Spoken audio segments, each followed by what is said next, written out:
Welcome to my channel, All for Health with Jane. Family, we are still having Brigadier Gininda on the witness stand.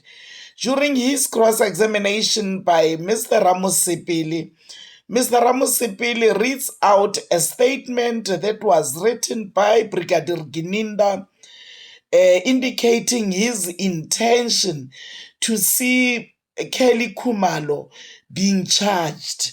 Family, let's watch and listen. Paragraphs, 5 paragraphs. Yes, that's the one that I have, and that's the evidence. But let me hear you, Mr. Ramsipili. Yes, okay. But I have it in front of me. Just hear me out, and yes. And you are indeed correct. Let me give you that. Regarding the context within which this statement was made, that it was in relation to an application for a Section 43 application, CPA, J50 warrant of arrest in respect of Ms. Kelly Khumalo. But yes. I want to go through this with you and put certain questions to you. Yes. And this one, because it's typed out, I can read myself. My yes. Lord, I've already put the commissioning part on record that it was commissioned by Detective Sergeant Mulaudzi. But mine is dated differently, my Lord. It's dated the 19th of November 2020 at 1500, and the commissioning happens on the 23rd of November 2020 at 1530. And with leave of the court, my Lord, may I read this statement on record. Paragraph 1 thereof, it states, I am employed as a police officer in terms of Section 30 of the South African Police Service Act 68 of 1995. I perform my duties under the same act. I am currently stationed at the National Commissioner's Office as the commander of the cold case unit of the National Commissioner with rank of Colonel and service number with telephone number. I'm the leading investigating officer of Foslo Raskas 636 of 10/2014, which is a murder case where one Senzo Meyiwa was shot and killed on the 26th of October 2014 between 20:30 and 2100. The deceased was shot at the house belonging to the then his girlfriend, namely Kelly Khumalo.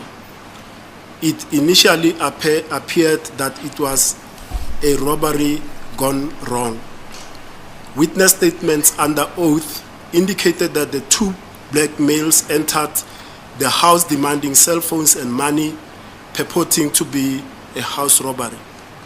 7 adults and 1 child were present in the house when the accused entered. The witness stated that one of the accused was carrying a firearm, purporting to be a revolver. This accused was described as a black male with big eyes, dreadlocks, wearing a khaki or brown jacket or top and a hat. He was shorter in height than the second suspect. The second suspect was described as tall, slender, neatly shaven, and dark in complexion. It is stated under oath that during the robbery in the said house, a struggle ensued between Senzo Meyiwa, the deceased, and the suspect carrying the firearm. 2 shots were fired by the suspect. One of the gun shots hit the deceased Senzo Meyiwa on close range in his chest and exited at the back of his body. The second accused focused on the rest of the witnesses, and in the process, 1 cellular phone belonging to Ms. Kelly Khumalo was robbed by the suspects during the committal of the offense. It is also stated under oath that suspicious suspects wearing specific clothing, amongst others a hoodie, were standing hidden but only a few meters from the crime scene prior to the incident, appearing to be typing on their cell phones. It is stated that the suspect fled on foot and a hat which was worn by the shooter was left on the crime scene. It is It is equally stated that the suspect's hidden away, which is explained to be linked to the offense, was seen running away from the crime scene. Identity kits were compiled through witnesses of these suspects. The victim was rushed to the hospital by the witnesses who were in the house. However, he was declared dead on arrival at the hospital. The incident took place between 2030 and 2100. The deceased was declared dead on arrival at the hospital at 2115. Paragraph 3. Investigations revealed that the cell phone which was robbed was picked up through cell phone towers until signal was lost, covering the area of Foslora's hostel. The said phone was never recovered to date or ever switched on again. The evidence explained herein under would indicate that the planning of the offense and gathering after the incident took place at Foslora's hostel. Investigation which resulted in evidence under oath revealed that the victim was murdered as a contractual assassination or hit rather than a robbery or a robbery gone wrong. Evidence under oath revealed that 6 suspects actively participated in the planning and execution of the contractual murder of Senzo Meyiwa at the directive of Kelly Khumalo. This suspect, in brackets, Nonhlanhla Kelly Khumalo, is first linked by means of confessions that were made by both accused number 1 and 2, as they both implicate her as the person that gave the instructions to kill Senzo Meyiwa. Investigations further revealed that she had 4 other cell numbers that she did not disclose to the police when these incidents took place. The numbers are as follows: 079, bullet point number 1, 079 494 8773. Bullet point number 2, 073 451 5017. Bullet point number 3, 073 388 6730. And the last bullet point, 061 456 2104. Investigations further revealed that she is linked to the actual perpetrators of this murder by means of cell phone linkages. These linkages connect her to accused 3 and 5.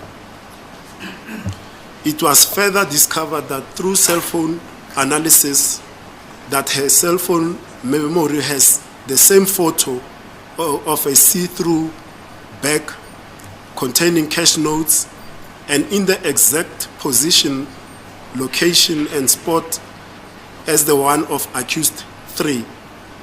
Longwetwala has the same bag of money. There is no reasonable explanation as to why Kelly Khumalo will be in contact telephonically with hitmen of her boyfriend. There is also communication records between her and her sister shows that as early as 2013, she wanted to get rid of the deceased, as she puts it clearly on the WhatsApp messages. It is abundantly clear that she hated him and wanted to get rid of him. She further states that she regrets not succeeding to get rid of him before. Taking into account all of these facts, an inference can be drawn that she meant killing him. Paragraph 4. Evidence by means of sworn, corroborating, and independent witness statements establish a causal link between the offenders and the offenses of murder, robbery with aggravating circumstances, possession of unlicensed firearms, and the unlawful possession of ammunition, and conspiracy to commit murder. Miss Kelly Khumalo seems to be the trigger point of this offense. I hereby apply for the warrant of arrest for Nonhlanhla Kelly Khumalo on charges of conspiracy to commit murder and murder. Paragraph 5, it's the taking of the oath. It is that signed by yourself and commissioned by the commissioner who I have mentioned before, Detective Sergeant Molaudi. Yes, my lord. Family, Mr. Ramosipili, by reading this statement, I thought he would be against Gininda because, as the defense, they still believe that the people who killed Senzo Meyiwa were those in the house. Whoever has killed Senzo Meyiwa was with the people in the house. But the statement indicates that there were intruders who came in, and these intruders, they blend this with Kelly Khumalo. And I do not see Mr. Ramosipili arguing that, because as a defense, he has to indicate that he does not agree with Mr. with Gininda. But in the beginning of reading this statement, there is somewhere where he indicates that Gininda is correct, meaning he agrees with Gininda. So I don't know. Maybe in the comment section, family, let's talk. Tell me, how did you get this? Because he only reads this statement for clarity, according to us, or maybe just to put it on record, because this is what Gininda says. And what is Ramosipili saying? In contrast to what Gininda has said. That's the point that I wanted to put forward. In the comment section, let's talk, family. Thank you very much for watching this to the end. Please like it before you leave. Subscribe for my channel if you haven't done so yet. I love you, family. Thank you. Bye.